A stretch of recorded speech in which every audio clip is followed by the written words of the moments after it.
ಅವಳನ್ನು ಸ್ಮರಿಸಿಕೊಂಡು ತಾನು ಯಾವಾಗ ಕಣ್ಮುಚ್ಚಿದ್ರೂ ಅವಳು ಎಲ್ಲಿದ್ದಾಳೆಂಬುದು ಸ್ಪಷ್ಟವಾಗಿ ಹೋಗುತ್ತೆ. ಅಂಥದ್ದೊಂದು ವಿದ್ಯೆಯನ್ನ ಬೋಧಿಸಿದ ಕಪಾಲನಾಥರಿಗೆ ಮನಸ್ಸಿನಲ್ಲೇ ವಂದಿಸಿದ ಅಗ್ನಿನಾಥ. ಈಗ ಮಾಟಗಾತಿ ಅತ್ಯಂತ ಸ್ಪಷ್ಟವಾಗಿ ಕಾಣ್ತಾ ಇದ್ಲು. ಇವತ್ತಿಗೆ ಇನ್ನೂ ಸರಿಯಾಗಿ 14 ದಿನಗಳಿದ್ದಾವೆ. ಅಗ್ನಿನಾಥ ಅಂಗೈ ಅಗಲಿಸಿ ಬೆರಳ ಗೆರೆಗಳಲ್ಲೇ ಲೆಕ್ಕ ಹಾಕಿದ. ಸರಿಯಾಗಿ 14ನೇ ದಿನ ಬೆಳಗಿನ ಜಾವದ ಮೊದಲ ಸೂರ್ಯಕಿರಣ ನೆಲಕ್ಕೆ ಬೀಳಬೇಕಾದ ಘಳಿಗೆಯಲ್ಲಿ ಅವತ್ತು ಸಂಪೂರ್ಣ ಸೂರ್ಯೋದಯ ಆಗೋದೇ ಇಲ್ಲ. ಆಕಾಶದಲ್ಲಿ ರಾಕ್ಷಸ ಸಾಮ್ರಾಜ್ಯದ ಸೈನಿಕರಂತೆ ದೈತ್ಯಾಕಾರದ ಮೋಡಗಳು ಸೂರ್ಯನಿಗೆ ಅಡ್ಡಲಾಗಿ ಪಹರೆಗೆ ನಿಂತುಬಿಡ್ತವೆ. ಅವತ್ತು ಸ್ವಾತಿ ಮಳೆಯ ಮೊದಲ ದಿನ. ಈ ನಿರಾಳ ಜಗತ್ತಿನ ಬಹುತೇಕ ಜೀವಿಗಳಿಗೆ ಗೊತ್ತಾಗದಂತಹ 3 ವಿಲಕ್ಷಣ ಕ್ರಿಯೆಗಳು ಅಂದು ಸ್ವಾತಿ ಮಳೆಯ ಮೊಟ್ಟ ಮೊದಲ ಕ್ಷಣಗಳಲ್ಲಿ ಸದ್ದಿಲ್ಲದೆ ಜಗತ್ತಿನ ನಾನಾ ಮೂಲೆಗಳಲ್ಲಿ ನಡೆದು ಹೋಗುತ್ತೆ. ಅವತ್ತು ಸಮುದ್ರ ಗರ್ಭದಿಂದ ಮೇಲೆ ಬಂದ ಕಪ್ಪೆ ಚಿಪ್ಪು ಆಕಾಶಕ್ಕೆ ಮುಖ ಮಾಡಿ ಬಾಯಿ ತೆರೆದುಕೊಳ್ಳುತ್ತೆ. ಅದರೊಳಕ್ಕೆ ಬೀಳುವ ಸ್ವಾತಿ ಮಳೆಯ ಮೊದಲ ಹನಿಯೇ ಮುತ್ತಾಗುತ್ತದೆ. ಅವತ್ತು ಸೂರ್ಯ ಶಿಖರದ ತುದಿಯಲ್ಲಿ ಚಂದ್ರವೃಕ್ಷದ ನೆತ್ತಿ ಅದೇ ಸ್ವಾತಿ ಮಳೆಯ ಮೊದಲ ಹನಿಗಾಗಿ ಕಾತರಿಸಿ ನಿಲ್ಲುತ್ತೆ.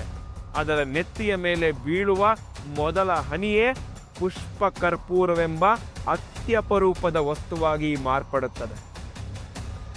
ಅವತ್ತು ಹುತ್ತದಿಂದ ಹೊರಬರುವ ಕರಿ ನಾಗರಹಾವು ನಾಲ್ಗೆ ಚಾಚೋದು ಅದೇ ಸ್ವಾತಿ ಮಳೆಯ ಮೊದಲ ಹನಿಗಾಗಿ. ಅದರ ನಾಲಿಗೆಯ ತುದಿಗೆ ಬೀಳುವ ಸ್ವಾತಿ ಹನಿಯೇ ಭುಜಂಗ ಗರ್ಭದಲ್ಲಿ ಮಹಾಕಾರ್ಕೋಟಕ ವಿಷಬಿಂದುವಾಗಿ ಮೊಳಕೆ ಹೊಡೆಯುತ್ತೆ. ಮತ್ತು ಅವತ್ತೇ ಕ್ಷೀರಹುಣಸಿಯ ತನ್ನ ಮನೆಯ ಹಿಂದಿನ ಜೋಗೇರಗುಡ್ಡದ ಬಂಡೆಗಲ್ಲಿನ ಮೇಲೆ ಅಂಗಾತ ಮಲಗುವ ಇನಿ ಎಂಬ ಹುಡುಗಿ ಇನ್ನಿಲ್ಲದ ಆಸೆಯಿಂದ ನಾಲಿಗೆ ತೆಗೀತಾಳೆ. ಆ ಸ್ವಾತಿ ಮಳೆಯ ಮೊದಲ ಹನಿಯೇ ಅವಳ ಪಾಲಿನ ದಿವ್ಯಾಸ್ತ್ರವಾಗಿ ಅವಳನ್ನು ವಿಷಕನ್ಯೆಯಾಗಿ ಸಂಪೂರ್ಣ ರೀತಿಯಲ್ಲಿ ತಯಾರು ಮಾಡುತ್ತೆ. ಸ್ವಾತಿ ಮಳೆಯ ಮೊದಲ ಹನಿಯನ್ನ ಕುಡಿದ ಇನಿ ಇಲ್ಲ. ಆಮೇಲೆ ಅವಳನ್ನು ಈ ಜಗತ್ತಿನ ಯಾವ ತಂತ್ರಶಕ್ತಿಯೂ ನಿಸ್ಸಹಾಯಕಗೊಳಿಸಲಾರದು. ಸ್ವಾತಿ ಮಳೆಯ ಮೊದಲ ಹನಿ ಸೂರ್ಯ ಶಿಖರದ ಮೇಲಿನ ಚಂದ್ರವೃಕ್ಷದಲ್ಲಿ ಕಲ್ಪಿಸುವ ಪುಷ್ಪ ಕರ್ಪೂರಕ್ಕಾಗಿ ಒಂದೆಡೆ ಇಡೀ ಮಾಂತ್ರಿಕ ಲೋಕ ಕಾಯುತ್ತಿದ್ದರೆ, ಅದೇ ಕ್ಷಣದಲ್ಲಿ ಅದೇ ಸ್ವಾತಿ ಮಳೆಯ ಮೊದಲ ಹನಿ ತನ್ನ ಸರ್ವನಾಶದ ಬಿಂದುವಾಗಿ ಪರಿವರ್ತಿತವಾಗದಂತೆ ಕ್ಷೀರಹುಣಸಿಯ ಜೋಗೇರಗುಡ್ಡದ ಮೇಲೆ ತಾನು ಕಾಯಲೇಬೇಕು. ಅದಕ್ಕಿಂತ ಹೆಚ್ಚಾಗಿ ಉಳಿದಿರುವ ಈ 14 ದಿನಗಳ ಒಳಗಾಗಿ ಕ್ಷೀರಹುಣಸಿಯ ಬೆಟ್ಟದ ತಪ್ಪಲು ತಲುಪಿಕೊಳ್ಳಲು ಅದೇ ದಿಕ್ಕಿನಲ್ಲಿ ಶರವೇಗದಿಂದ ಸಾಗುತ್ತಿರುವ ಚಿದ್ರಿಯ ಮಾಟಗಾತಿ ತೇಜಮ್ಮನನ್ನ ತಾನು ತಡೆಯಬೇಕು. ಅಗ್ನಿನಾಥನಿಗೆ ಈಗ ತೇಜಮ್ಮನ ಪ್ರತಿ ಕದಲಿಕೆಯು ಸ್ಪಷ್ಟ ಗೋಚರವಿತ್ತು. ಅಂಥ ಇಳಿ ವಯಸ್ಸಿನಲ್ಲೂ ತನ್ನ ಊಹೆಗೆ ಮೀರಿ ಕಾವುದ ದೂರಕ್ಕೆ ನಡೆದು ಹೋಗಿದ್ದಾಳೆ ತೇಜಮ್ಮ. ಅವಳ ಪಾಲಿಗೆ ಇದು ಬದುಕಿನ ಕಟ್ಟ ಕಡೆಯ ಹೋರಾಟ. ವೃದ್ಧ ದೇಹದಲ್ಲಿ ಅಳಿದುಳಿದ ಅಶ್ರು ಚೈತನ್ಯವನ್ನು ಒಗ್ಗೂಡಿಸಿ ಅವಳು ಕದನಕ್ಕೆ ಇಳಿದಿದ್ದಾಳೆ. ಮಾಟಗಾತಿಯ ಕೈಯಲ್ಲಿ ಈಗ ಶಸ್ತ್ರವಿಲ್ಲ, ಬಾಯಲ್ಲಿ ಮಂತ್ರವಿಲ್ಲ. ಮಹಾ ಅಘೋರಿಯ ಹಂತ ತಲುಪಿಬಿಟ್ಟಿರುವ ತನ್ನಂತವನನ್ನ ಗಟ್ಟಿಯಾಗಿ ಎದುರಿಸಿ ನಿಂತು ಯುದ್ಧ ಮಾಡಬಲ್ಲ ತಂತ್ರಗಳಿಲ್ಲ. ಸರಿಯಾಗಿ ಅಳತೆ ಹಾಕಿದ್ರೆ ಇವತ್ತು ಚಿದ್ರಿಯ ಮಾಟಗಾತಿ ತೇಜಮ್ಮ ಎಂಬ ವಯಸ್ಸಾದ ಹೆಂಗಸು ತನಗೊಬ್ಬ ಸಾಟಿಯೇ ಅಲ್ಲ. ಆದರೆ ಅವಳಲ್ಲೊಂದು ವೇಗವಿದೆ. ಆರುವ ಮುನ್ನ ಪ್ರಜ್ವಲಿಸಿ ಉರಿಯುವ ದೀಪಕ್ಕಿರುವಂತಹ ದಿವ್ಯ ವೇಗ. ತನ್ನಂತಹ ತಾನು ಕೂಡ ಸಲೀಸಾಗಿ ಹಿಂಬಾಲಿಸಿ ರೆಟ್ಟೆ ಹಿಡಿದು ನಿಲ್ಲಿಸಿ ಸದೆ ಬಡಿಯಲು ಸುಲಭದಲ್ಲಿ ಸಾಧ್ಯವಾಗದಂತಹ ಅಮೋಘ ವೇಗವದು. ಅವಳೀಗ ಕೇವಲ ಕಾಲುಗಳ ತಾಕತ್ತನ್ನ ನಂಬಿಕೊಂಡು ನಡೆಯುತ್ತಿಲ್ಲ. ಆ ಹೆಂಗಸು ಮನೋವೇಗದಲ್ಲಿ ಚಲಿಸುತ್ತೆ. ಸರಿಯಾಗಿ ಇದೇ ವೇಗದಲ್ಲಿ ಮಾಟಗಾತಿ ನಡೆದು ಬಿಟ್ಟಳು ಅಂತಂದ್ರೆ ಅವಳು 14ನೆಯ ದಿನಕ್ಕೆ ಮೊದಲೇ ಕ್ಷೀರಹುಣಸಿಯ ಜೋಗೇರಗುಡ್ಡದ ತಪ್ಪಲು ತಲುಪಿಕೊಂಡು ಬಿಡ್ತಾಳೆ. 14ರ ಮುಂಜಾವಿನ ಹೊತ್ತಿಗೆ ಜೋಗೇರಗುಡ್ಡದ ನೆತ್ತಿ ಹತ್ತಿ ಕುಳಿತು ಆ ಸರ್ಪ ಸಂತಾನದ ನಾಲ್ಗೆಯ ತುದಿಗೆ ಹಾಲಾಹಲದ ಮೊದಲ ಮುತ್ತು ಹನಿಯುವಂತೆ ಮಾಡಿಬಿಡುತ್ತಾಳೆ. ಅದನ್ನ ತಡಿಲೇಬೇಕು. ಅದನ್ನ ತಡೆಯೋದು ಅಂತಂದ್ರೆ ಮಾಟಗಾತಿಯ ಚಲನೆಯ ವೇಗವನ್ನ ತಡೆಯೋದಾ? ಅಗ್ನಿನಾಥ ಕುಳಿತಲ್ಲೇ 100 ಸಲ ಯೋಚನೆ ಮಾಡ್ದ. ಓಹೋ, ಮಾಟಗಾತಿಯ ವೇಗಕ್ಕೆ ತಡೆಯೊಡ್ಡಿ ಪ್ರಯೋಜನವಿಲ್ಲ. ಅದು ಸಾಧ್ಯವಾಗದ ಮಾತು. ಉಳಿದಿರುವ ಒಂದೇ ಉಪಾಯವೆಂದರೆ ಮಾಟಗಾತಿಯ ವೇಗವನ್ನ ಹೆಚ್ಚಿಸುವುದು. ಒಂದು ಮಂತ್ರವಲ್ಲ, ಒಂದು ತಂತ್ರವಲ್ಲ, ಕೇವಲ ತನ್ನ ಅಘೋರ ಶಕ್ತಿಯೂ ಅಲ್ಲ, ಇಡೀ ವಾಮಾಚಾರ ಪ್ರಪಂಚದ ಸಮಸ್ತ ಕ್ಷುದ್ರ ಜೀವಿಗಳನ್ನು ಬಳಸಿಕೊಂಡು ಆ ತೇಜಮ್ಮನೆಂಬ ಹೆಂಗಸು ತನ್ನ ಗಮ್ಯದ ಕಡೆಗೆ ಇನ್ನಷ್ಟು ವೇಗದಿಂದ ಓಡುವಂತೆ ಮಾಡಬೇಕು. ಅವಳಿಗೆ ಇನ್ನುಳಿದ 14 ದಿನಗಳಲ್ಲಿ ಒಂದೇ ಒಂದು ತಾಣದಲ್ಲೂ ಅರೆ ನಿಮಿಷದಷ್ಟು ಮೈಮರೆತು ದಣಿವಾರಿಸಿಕೊಳ್ಳುವ ಅವಕಾಶ ದೊರಕದಂತೆ ಮಾಡಿಬಿಡಬೇಕು. ಚಿದ್ರಿಯ ಮಾಟಗಾತಿ ಓಡೋಡುತ್ತಲೇ ದಣಿಯಬೇಕು. ಆ ದಣಿವಿನಲ್ಲೇ ಅವಳ ಮರಣವಿದೆ.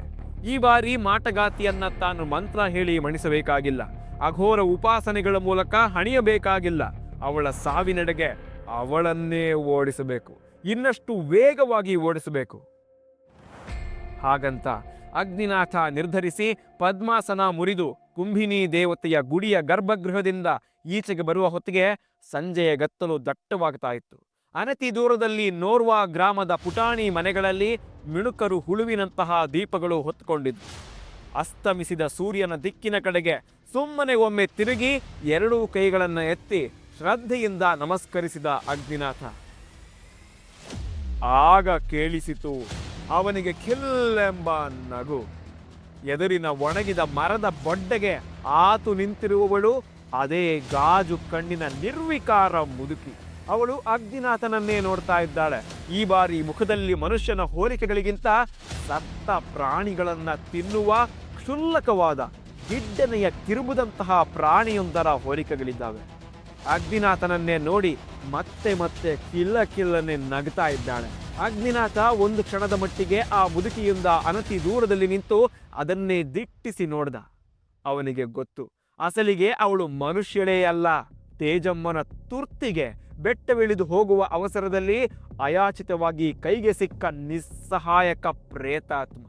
ಹೀಗೆ ಅನತಿ ದೂರದಲ್ಲಿ ನಿಂತು ವಿಕಾರವಾಗಿ ನಗುತ್ತಾ ದಾರಿ ತಪ್ಪಿಸುವ ಯತ್ನವನ್ನಲ್ಲದೆ ಅದು ಬೇರೇನನ್ನೂ ಮಾಡಲಾರದು. ಅದರ ತಾಕತ್ತೆ ಅಷ್ಟು. ಮಾಟಗಾತಿಯ ಬೆನ್ನತ್ತಿ ಹೋಗುತ್ತಿರುವವನು ಮತ್ಯಾರೋ ತಂತ್ರ ಗೊತ್ತಿಲ್ಲದ ಅನಾಮಧೇಯನಾಗಿದ್ದಿದ್ರೆ ಅನತಿ ದೂರದಲ್ಲಿ ನಿಂತು ಕಿಲಿಕಿಲಿ ನಗುತ್ತಿರುವ ಪ್ರೇತಾತ್ಮದ ನಿರ್ಭಾವುಕ ಕಣ್ಣುಗಳನ್ನ ನೋಡಿಯೇ ಎದೆ ಹೊಡ್ಕೊಂಡ್ಬಿಡ್ತಾ ಇದ್ದ.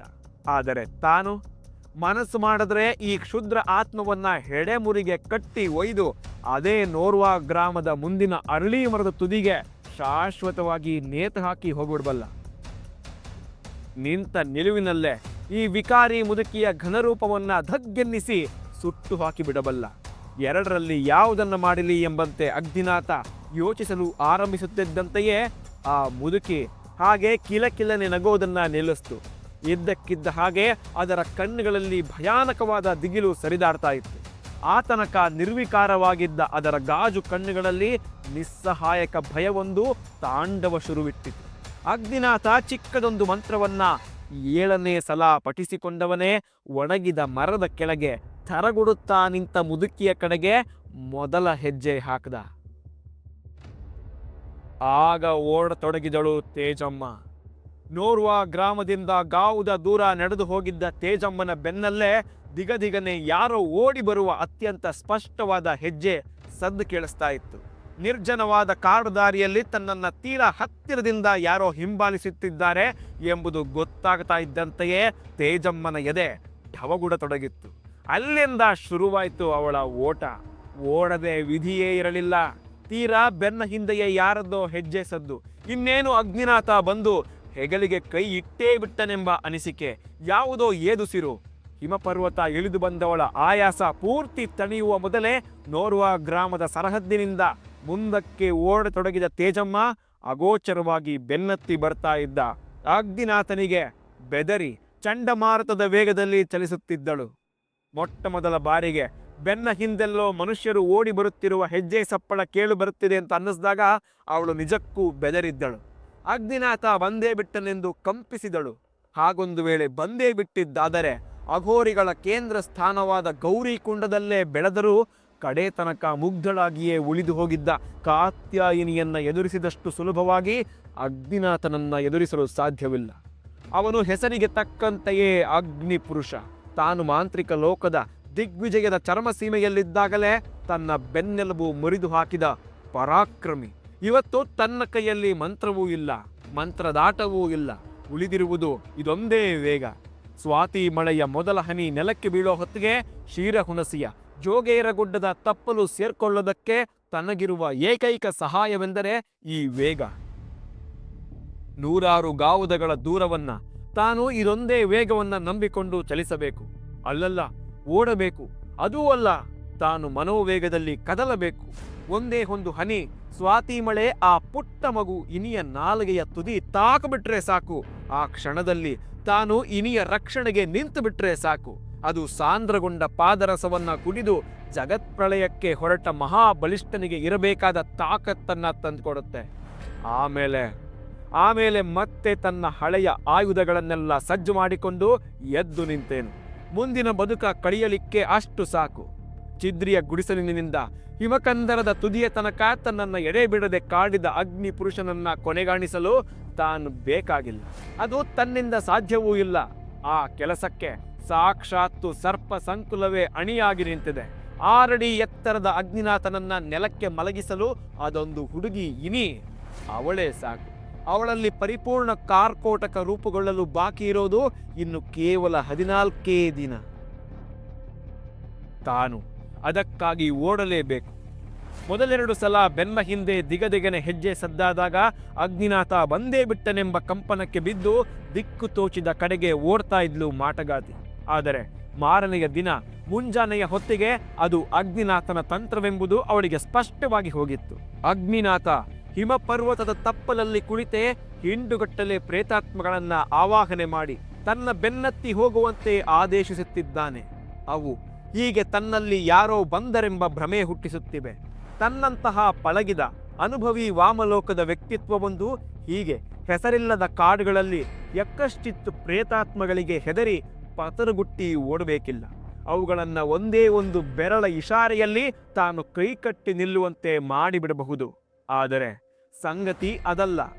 ಒಂದು ಕಡೆ ಹೀಗೆ ಬೆನ್ನ ಹಿಂದೆ ಪ್ರೇತಾತ್ಮಗಳ ದಂಡು ಹೊರಡಿಸುತ್ತಿರುವ ಅಗ್ನಿನಾಥ ಅವುಗಳಿಗಿಂತ ವೇಗವಾಗಿ ಕದಲಿ ಬಂದು ಆ ಹೆಸರಿಲ್ಲದ ಕಾಡಿನ ಯಾವುದಾದರೂ ತಿರುವಿನಲ್ಲಿ ನಿಜಕ್ಕೂ ಖುದ್ದಾಗಿ ತನ್ನ ಎದುರು ಪ್ರಕಟವಾಗಿ ಬಿಡಬಹುದು. ಬೆನ್ನ ಹಿಂದಿನ ಹೆಜ್ಜೆ ಸದ್ದು ಪ್ರೇತಾತ್ಮಗಳದ್ದೇ ಅಂದುಕೊಂಡು ತಾನು ಮೈಮರೆತು ದಣಿವಾರಿಸಿಕೊಳ್ಳಲು ಕುಳಿತರೆ ಅವನೇ ಕಣ್ಣೆದುರಿಗೆ ನಿಂತು ಅಂತಿಮ ಯುದ್ಧಕ್ಕೆ ಕರೆದು ಬಿಡಬಹುದು. ಅಷ್ಟೇ ಅಲ್ಲ, ಗೌರಿ ವಿಹಾರದ 100 ಅಘೋರಿಗಳ ಪೈಕಿ ಯಾವುದೋ ಒಬ್ಬ ಅಘೋರಿ ತನಗಾಗಿ ಈ ಕಾಡಿನ ಮತ್ಯಾವುದೋ ಮೂಲೆಯಲ್ಲಿ ಹೊಂಚಿ ನಿಂತಿರಬಹುದು. ಯುದ್ಧ ತಂತ್ರಗಳಲ್ಲಿ ಅಗ್ನಿನಾಥ ಮೊದಲಿನಿಂದಲೇ ಪಳಗಿದ ಹಳೆಯ ಪರಾಕ್ರಮಿ. ಬೆನ್ನ ಹಿಂದಿನ ಹೆಜ್ಜೆ ಸದ್ದನ್ನ ತಾನು ಕೇವಲ ಪ್ರೇತಾತ್ಮಗಳ ಸಣ್ಣ ಕುಚೇಷ್ಟೆ ಎಂದು ಭಾವಿಸಿ ಮೈಮರೆತು ದಣಿವಾರಿಸಿಕೊಳ್ಳುವಂತೆಯೇ ಇಲ್ಲ. ತಾನು ಓಡಬೇಕು. ಇಡೀ 14 ದಿನ ಕ್ಷೀರಹುಣಸಿಯ ದಿಕ್ಕಿಗೆ ಓಡುತ್ತಲೇ ಇರಬೇಕು. ಮಾಟಗಾತಿ ನಿಡುಸು ಇದಳು. ಆದರೆ ಇದ್ಯಾವುದರ ಪರಿವೆಯೂ ಇಲ್ಲದವಳಂತೆ ಅಂದು ಬೆಳಗ್ಗೆ ಎದ್ದು ಕುಳಿತ ಇನಿ ಹಾಸಿಗೆಯಲ್ಲೇ ಸಣ್ಣಗೆ ಮೈ ಮುರಿದಳು. ಅವಳಿಗಿಂತ ಮುಂಚೆ ಎದ್ದು ಸ್ನಾನ ಮುಗಿಸ್ಕೊಂಡು ಅಡುಗೆಗೆ ಸಿದ್ಧಲಾಗುತ್ತಿದ್ದ ಗುಣಶಾಲಿಗೆ ಮಲಗುವ ಕೋಣೆಯಿಂದ ಈಚೆಗೆ ಎದ್ದು ಬಂದ ಇನಿಯ ನೆರಳು ಕಾಣಿಸ್ತು. ಎಂಥ ಬಂಗಾರದಂತಹ ಕೂಸು! ಇವಳಲ್ಲಿ ಸರ್ಪವೊಂದರ ಶಾಶ್ವತ ಅಂಶಗಳು ಇರದೆ ಹೋಗಿದ್ದಿದ್ರೆ ಇನಿಯನ್ನ ಹೆತ್ತ ತನಗಿಂತ ಭಾಗ್ಯವಂತೆ ಈ ಜಗತ್ತಿನಲ್ಲೇ ಇಲ್ಲ ಅಂತ ಅಂದುಕೊಳ್ಳಬಹುದಾಗಿತ್ತು ಗುಣಶಾರಿ. ನೆಮ್ಮದಿಯ ದಿನಗಳಲ್ಲಿ ಇನಿ ಎತ್ತಿಕೊಂಡವರ ಪಾಲಿನ ಕೈಗೋಸು. ಅವಳಲ್ಲಿ ಸರ್ಪ ಸಹಜ ತಳಮಳಗಳು ಇರೋದಿಲ್ಲ. ಬೆಳ್ಳಂಬೆಳಂಗೆಯೇ ನೆಮ್ಮದಿಯಿಂದ ಎದ್ದೇಳುತ್ತಾಳೆ. ತಾನೇ ಬಂದು ಕುಡಿಯಲು ಹಾಲು ಕೇಳುತ್ತಾಳೆ. ಕಮ್ಮಗೆ ಕಾಸಿ ಬೆಲ್ಲ ಬೆರೆಸಿದ ಹಾಲು ಲೋಟ ತುಂಬ ಹಾಕಿಕೊಟ್ರೆ ಅಡುಗೆ ಮನೆಯ ಮೂಲೆಯಲ್ಲಿ ಮಟ್ಟಸವಾಗಿ ಕುಳಿತು ಗುಣಶಾರಿಯೊಂದಿಗೆ ತಣ್ಣಗೆ ಹರಟುತ್ತಾ ಶಿಶು ಸಹಜವಾದ 108 ಪ್ರಶ್ನೆ ಕೇಳುತ್ತಾ ಅದಿಷ್ಟು ಹಾಲು ಕುಡಿದು ಮುಗಿಸ್ತಾಳೆ. ಅಷ್ಟು ಹೊತ್ತಿಗೆ ಧ್ಯಾನ ಮುಗಿಸಿ ಮನೆಯೊಳಕ್ಕೆ ಬರುವ ಸೀತಾರಾಮುವಿನ ಕೊರಳಿಗೆ ಬಿದ್ದು ಮುದ್ದುಗೆರೆಯುತ್ತಾಳೆ. ಯಾರು ಬಿಡುವಾಗಿದ್ದರೆ ಅವರು ಇನಿಗೆ ಅಕ್ಕರೆಯಿಂದ ಸ್ನಾನ ಮಾಡಿಸ್ತಾರೆ. ಗುಣಶಾರಿ ಅವಳಿಗೆ ದಿನಕ್ಕೊಂದು ಬಗೆಯ ಸಿಂಗಾರ ಮಾಡ್ತಾಳೆ.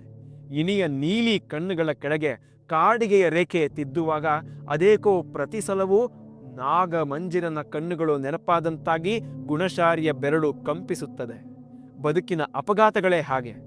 ಅವು ಸಂಭವಿಸಿದ ಎಷ್ಟೋ ವರ್ಷಗಳ ನಂತರ ಅವುಗಳ ನೋವು ನೆನಪಾಗಿ ಹೆಡೆ ಎತ್ತುತ್ತದೆ.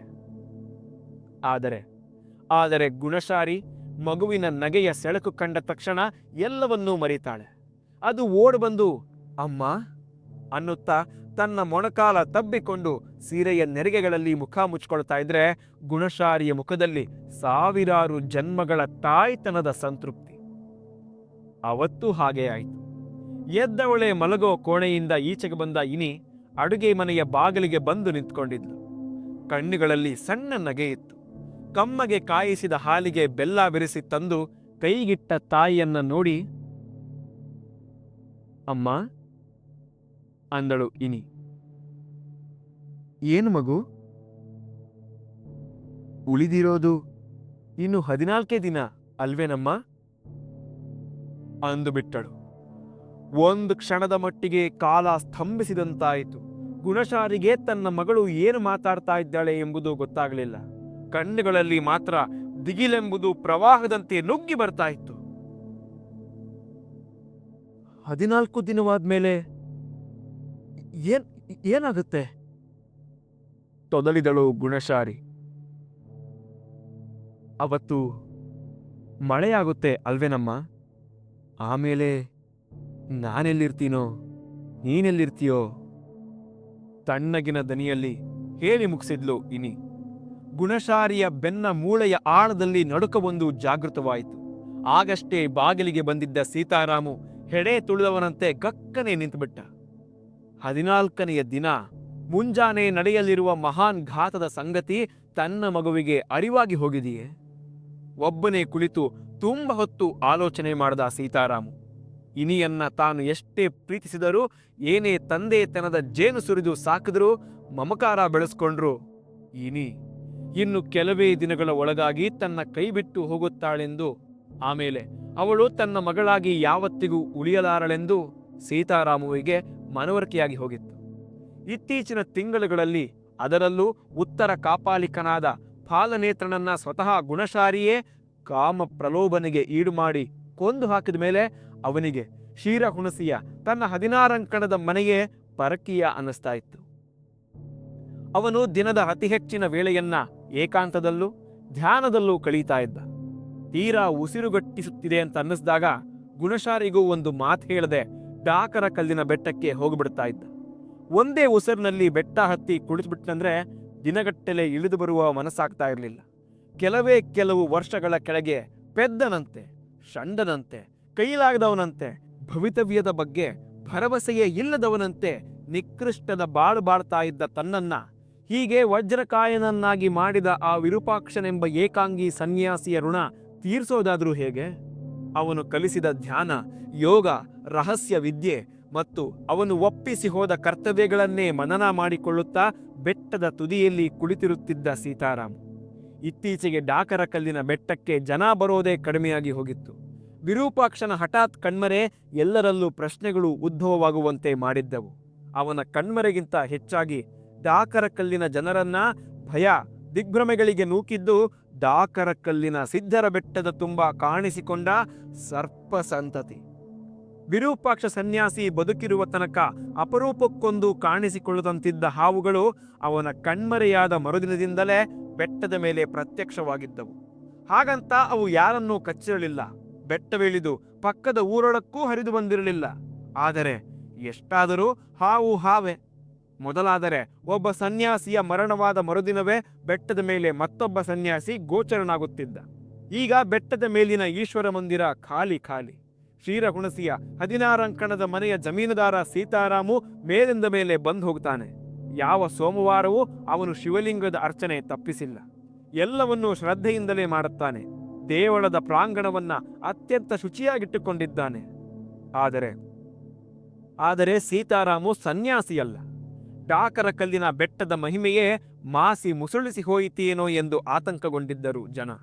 ಹಾಗಂತ ಡಾಕರ ಕಲ್ಲು ಗ್ರಾಮದ ಪಟೇಲ ಬಾಯ್ಬಿಟ್ಟು ಹೇಳಲಿಲ್ಲವಾದರೂ ತೀರಾ ವಯಸ್ಸಾಗಿರೋದರಿಂದ ತಾನು ಇನ್ಮೇಲೆ ಬೆಟ್ಟ ಹತ್ತಿ ಬರಲು ಸಾಧ್ಯವಾಗಲಿಕ್ಕಿಲ್ಲವೆಂದು ತಿಳಿಸ್ಬಿಟ್ಟಿದ್ದ. ಊರ ಜನರ ಶ್ರದ್ಧೆಯೂ ಮಂಕಾಗಿತ್ತು. ಸನ್ಯಾಸಿ ಇಲ್ಲದ ಬೆಟ್ಟಕ್ಕೆ ಕಳೆ ಬರೋದಾದ್ರೂ ಹೇಗೆ? ಆದರೆ ಸೀತಾರಾಮುವಿಗೆ ಗೊತ್ತಿತ್ತು, ವಿರೂಪಾಕ್ಷ ಸನ್ಯಾಸಿಯ ಮಾತು ಸುಳ್ಳಾಗೋದಿಲ್ಲ. 2 ವರ್ಷದ ನಂತರ ಈ ಬೆಟ್ಟದ ಮೇಲೆ ಮತ್ತೆ ಕೇಸರಿಯ ಬಾವುಟ ಪಟಪಟಿಸಲಿದೆ. ಅದರ ಅಡಿಯಲ್ಲಿ ನಿಂತ ಸನ್ಯಾಸಿಯ ಹೆಸರೇ ಸೀತಾರಾಮು. ಅದಕ್ಕಿನ್ನು ತುಂಬ ದಿನ ಬಾಕಿ ಇಲ್ಲ. ತನ್ನ ಬದುಕನ್ನ 18 ವರ್ಷಕ್ಕೂ ಮಿಕ್ಕಿ ಕಾಡಿದ ಈ ಸರ್ಪ ಸಂಬಂಧ ಇನ್ನು ಕೆಲವೇ ದಿನಗಳಲ್ಲಿ ಮುಗಿಯಲಿದೆ. ಇನಿ ಶಾಶ್ವತವಾಗಿ ತನ್ನ ಕೈಬಿಟ್ಟು ಹೋಗಲಿದ್ದಾಳೆ. ಹೋಗುವ ಮುನ್ನ ಗುಣಶಾರಿಯ ಗರ್ಭ ಮತ್ತೆ ಫಲಿಸಲಿದೆಯೇ? ವಿರೂಪಾಕ್ಷ ಸನ್ಯಾಸಿ ಆ ಅರ್ಥ ಧ್ವನಿಸುವಂತೆ ಮಾತನಾಡಿದ್ದ. ಬರಿದಾದ ತೊಟ್ಟಿದಲ್ಲೊಂದು ಜೀವದ ಕುರುಹು ಬಿಟ್ಟೇ ಹೋಗುತ್ತಾಳೆ ಇನಿ. ಅನೇಕ ವರ್ಷಗಳಿಂದ ತಾವು ಕಾತರಿಸಿ ಕಾದ ಆ ಮಿಲನ ಮಹೋತ್ಸವದ ಘಳಿಗೆ ಬಂದೇ ಬರಲಿದೆ. ಅಲ್ಲಿ ಮತ್ತೆ ಜೀವೋನ್ಮಾದ, ಮತ್ತೆ ಸೃಷ್ಟಿ ಪ್ರಕ್ರಿಯೆ, ಮತ್ತೆ ಮಾತು, ಮತ್ತೆ ಮೌನ. 16 ಅಂಕಣದ ಆ ಮನೆಯಲ್ಲಿ ಮತ್ತೆ ಸ್ಫುರಿಸಲಿದೆ ಜೀವಬಿಂದು. ಆದರೆ ಇನ್ನೊಂದು ಮಗುವನ್ನ ಎತ್ತಿಕೊಳ್ಳುವ ಸಾಂಸಾರಿಕ ಸಹನೆ ತನ್ನಲ್ಲಿದೆಯೇ? ಅದು ಮುಖ್ಯ ಪ್ರಶ್ನೆ. ವಿರೂಪಾಕ್ಷ ಸನ್ಯಾಸಿಯಿಂದ ದೀಕ್ಷೆ ಪಡೆದು 2 ವರ್ಷಗಳ ನಂತರ ಡಾಕರಕಲ್ಲು ಬೆಟ್ಟದ ಸನ್ಯಾಸಿ ಪರಂಪರೆಯನ್ನ ಯಾವುದಕ್ಕೂ ಚ್ಯುತಿಯಾಗದಂತೆ ಮುಂದುವರಿಸಿಕೊಂಡು ಹೋಗಲು ಮಾನಸಿಕವಾಗಿ ಅಣಿಯಾಗಿ ಹೋಗಿರುವ ತಾನು ಇನ್ಯಾವತ್ತಾದರೂ ಗುಣಶಾರಿಯನ್ನ ಆಸೆಯಿಂದ, ಆಕಾಂಕ್ಷೆಯಿಂದ, ಕಾಮನೆಯಿಂದ ಸಮೀಪಿಸಲು ಸಾಧ್ಯವಾದೀತೆ? ನಿಜಕ್ಕೂ ತನ್ನ 16 ಅಂಕಣದ ಮನೆಯಲ್ಲಿ ಗುಣಶಾರಿಯ ಗರ್ಭ ಬಾಯ್ತೆರೆದೀತೆ? ಮತ್ತೊಂದು ಮಗುವಿನೊಂದಿಗೆ ತನ್ನ ತಂದೆತನದ ಬಾಂಧವ್ಯ ಬೆಳೆದೀತೆ? ಉತ್ತರವಿರದ ಪ್ರಶ್ನೆಗಳು ಮುತ್ತಿಕೊಂಡಾಗ ಅಸಹನೆಯಿಂದ ತಲೆಕೊಡವಿ ಹಾಕುತ್ತಿದ್ದ ಸೀತಾರಾಮ್. ಇನಿಯೊಂದಿಗೆ ಬೆಳೆದ ಬಾಂಧವ್ಯವೇ ತನ್ನನ್ನ ಈ ಪರಿ ಹಣ್ಣು ಮಾಡಿ ಹಾಕಿದೆ. ಯಾರ ಮಗುವಾದರೇನು? ಯಾವ ಬೀಜಕ್ಕೆ ಪುಟ್ಟಿದ ಜೀವವಾದರೇನು? ಅದು ಸರ್ಪಶಿಶುವೋ, ಶಾಪದ ಕೂಸೋ, ತನ್ನ ಬದುಕಿನ ಸೌಭಾಗ್ಯದ ಸಿರಿಯೋ? ಏನೇ ಆಗಿರಲಿ, ಇನಿಯ ಕಣ್ಣುಗಳಲ್ಲಿ ತನ್ನ ಅಕ್ಕರೆಯ ತಂಪು ಕಂಡವನು ತಾನು. ಅದು ಕೊಟ್ಟ ಆನಂದವೇ ಸಾಕು. ತನ್ನದೇ ಬೀಜಕ್ಕೆ ಸ್ಫುರಿಸಿದ ಮಗುವಾಗಿದ್ದರೂ ಅದು ಇಷ್ಟೇ ಆನಂದ ಉಂಟು ಮಾಡ್ತಾ ಇತ್ತು, ಇಷ್ಟೇ ತಲ್ಲಣಗೊಳಿಸ್ತಾ ಇತ್ತು. ಬಿದ್ದು ಹೋಗುವ ಘಳಿಗೆ ಸಮೀಪಿಸಿದಂತೆಲ್ಲ ಮತ್ತೆ ಇಷ್ಟೇ ವೇದನೆ ಆಗ್ತಾ ಇತ್ತು. ಇನ್ನು 14 ದಿನಗಳ ನಂತರ ಆಗಲಿರುವ ಆಘಾತ ಬಹುಶಃ ಅವತ್ತೂ ಆಗಬಹುದಾಗಿತ್ತು. ತನ್ನದೇ ಉನ್ಮಾದಕ್ಕೆ ಹುಟ್ಟಿದ ಮಗುವಿನಿಂದಲೂ ಆಗಬಹುದಾಗಿತ್ತು. ಸೀತಾರಾಮು ಡಾಕರಕಲ್ಲು ಬೆಟ್ಟದ ಕೋಡುಗಲ್ಲಿನ ಮೇಲೆ ಕುಳಿತು ಬದುಕಿನ ಅದೇ ನಿರರ್ಥಕತೆಯ ಕುರಿತು ಆಲೋಚನೆ ಮಾಡ್ತಾ ಇದ್ದ.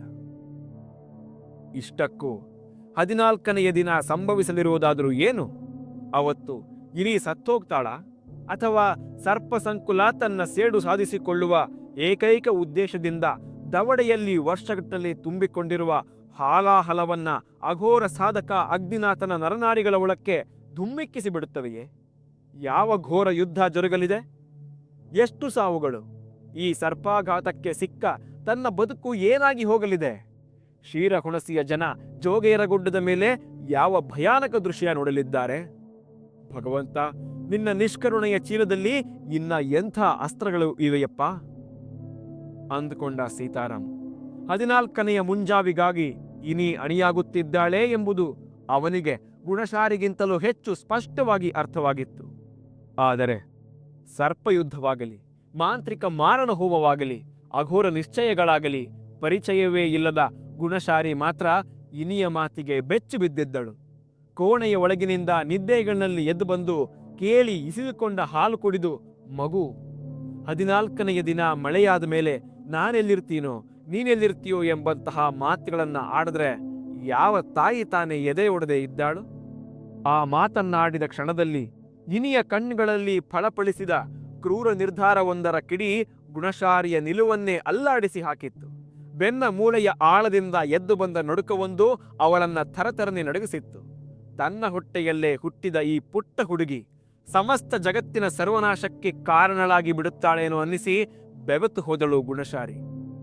ಇನಿಯ ಮಾತು ಮುಗಿಯುತ್ತಿದ್ದಂತೆಯೇ ಅವಳ ಕೈಲಿದ್ದ ಹಾಲಿನ ಗಿಂಡಿ ಕೈಜಾರಿ ಧಡಾಲನೆ ನೆಲಕ್ಕೆ ಬಿದ್ದು ಕಾಯಿಸಿದ ಹಾಲೆಲ್ಲವೂ ಚೆಲ್ಲಿ ಹೋಗಿದ್ದವು.